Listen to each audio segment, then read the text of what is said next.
A lei sobre abuso de autoridade deve ser votada nesta semana pelo Senado. Para falar sobre o assunto, aqui no estúdio com a gente, o Dr. Ezequiel Turíbio, presidente da AMAGES, Associação dos Magistrados do Espírito Santo, e o Jovaci Peter Filho, presidente do Conselho Estadual de Ética Pública. Quero começar agradecendo a presença dos senhores aqui no Bom Dia Espírito Santo. Nesse feriado, acordaram cedo para atender a gente. Vamos começar explicando o que é esse projeto, né, de lei e o que muda a partir dele aí. Bom dia. Esse projeto ele visa instituir uma nova lei em substituição à atual.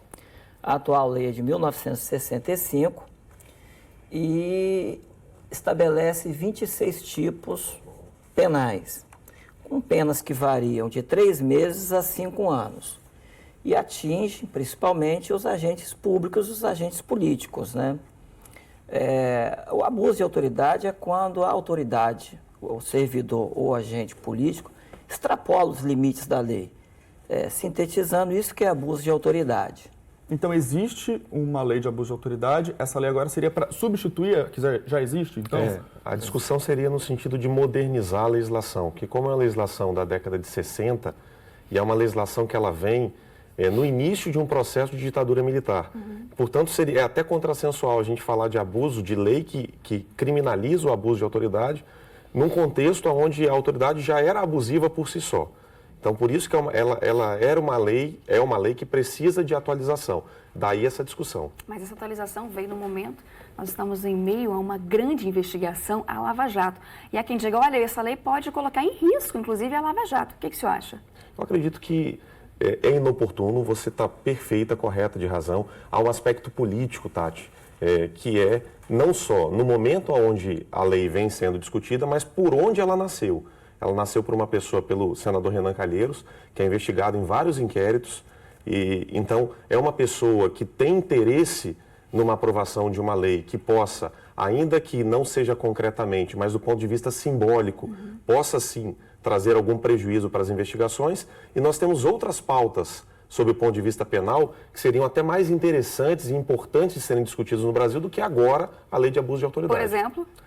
A discussão acerca do foro privilegiado, que realmente é uma situação que nós precisamos revisar no Brasil antes mesmo da lei de abuso de autoridade. Que ainda não tem a votação agendada, né? Que não tem a votação pautada. Agora, inclusive integrantes da Força Tarefa da Lava Jato falam que esse projeto é uma vingança à Lava Jato. Como é que o senhor vê isso aí como presidente da AMAGES, né, da Associação dos Magistrados? É exatamente isso, é uma vingança, é constranger o Ministério Público, é constranger o Poder Judiciário, é constranger as autoridades policiais que estão investigando.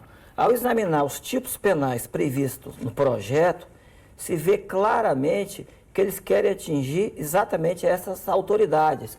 Utilizam conceitos indeterminados, genéricos, imprecisos, fala-se interpretação e avaliação de provas aceitável e razoável. Aceitável para quem?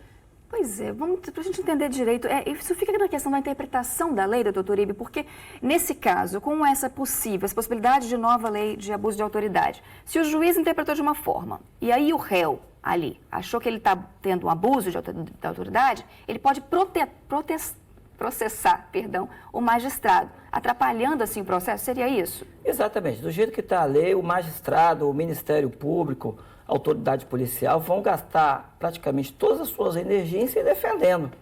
Quer dizer, estão querendo punir quem está cumprindo o seu papel constitucional. Apenas isso. Hoje isso é permitido, mas através do Ministério Público. Sim, o Ministério Público pode propor uma ação pública, né, por abuso de autoridade contra qualquer servidor público ou contra qualquer agente político que venha cometer. A lei atual já autoriza isso. Agora, qual seria o impacto disso, se for colocado isso na prática? Porque, como o senhor disse, as pessoas vão passar o tempo querendo se defender, né? O Ministério Público, o Judiciário vai querer passar o tempo inteiro se defendendo. Qual seria o impacto disso para as autoridades, inclusive? Na verdade, vai haver uma intimidação generalizada contra essas autoridades, do jeito que se encontra o projeto. As autoridades praticamente ficarão sem ter como cumprir o seu papel constitucional. A interpretação é a essência do trabalho do Poder Judiciário, é a essência da atribuição do juiz. Quem não estiver satisfeito com o resultado conseguido na ação penal, ou de condenação, ou de absolvição, O caminho natural é o recurso, é recorrer para as instâncias superiores e não ingressar com uma ação judicial contra o órgão julgador, contra o órgão investigador, contra o órgão que formalizou a condenação, a acusação, que no caso é o Ministério Público. Isso não é este o caminho. Na verdade, é um ataque à própria democracia do jeito que está aí no projeto. Vou pedir para o advogado Jovassi, que está aqui com a gente, responder a pergunta do Yarlis. Ele diz assim: se a lei fosse cumprida, já não teria efeito necessário, sem que fosse preciso alterar a atual lei? É a pergunta do Yarlis. A gente está falando do momento onde se discute responsabilidade de todos, né? Não só das autoridades públicas, mas das pessoas civis de uma forma geral. Então, é uma lei cujas penas são, essa lei de 65, são penas altamente desatualizadas para o contexto atual. Então, sim, nós temos um parâmetro legal que ele pode e precisa ser modernizado. A discussão é o momento e de onde ele partiu, mas que precisa ser atualizado, isso ninguém tem dúvida. Inclusive, essa votação dessa semana no Congresso Nacional, ela parte de um projeto do senador Renan Calheiros, mas há um substitutivo do senador Randolph, que é um senador que vem trazendo uma proposta originada do Ministério Público Federal, na qual um dos temas debatidos, que foi esse dialogado agora, é sobre a titularidade da ação penal, que ela fica no projeto originário do senador Renan Calheiros, na mão do Ministério Público, porém ela necessita da representação daquele que foi ou se sentiu ofendido. Enquanto na proposta do senador Randolph, o Ministério Público ele vai ter uma autoridade, uma autonomia maior, porque a ação será exclusiva, inclusive a iniciativa da propositura por parte do Ministério Público. Então dá uma maior legitimidade para aquele que vai ser o titular dessa ação penal. Agora, o senhor citou, inclusive, aí o senador Renan Calheiros, que ele tem criticado muitas delações premiadas, acusando aí procuradores da Lava Jato de abuso de autoridade. Ele disse, inclusive, que homens públicos de bem são condenados antes mesmo do processo se instaurar por conta dessa situação. Como é que vocês veem o comportamento dos políticos atualmente, principalmente nessa situação aí? É público que boa parte dos senadores estão sendo investigados nessa operação denominada Lava Jato. Então, eles têm o interesse de colocar um freio, de coibir estas investigações.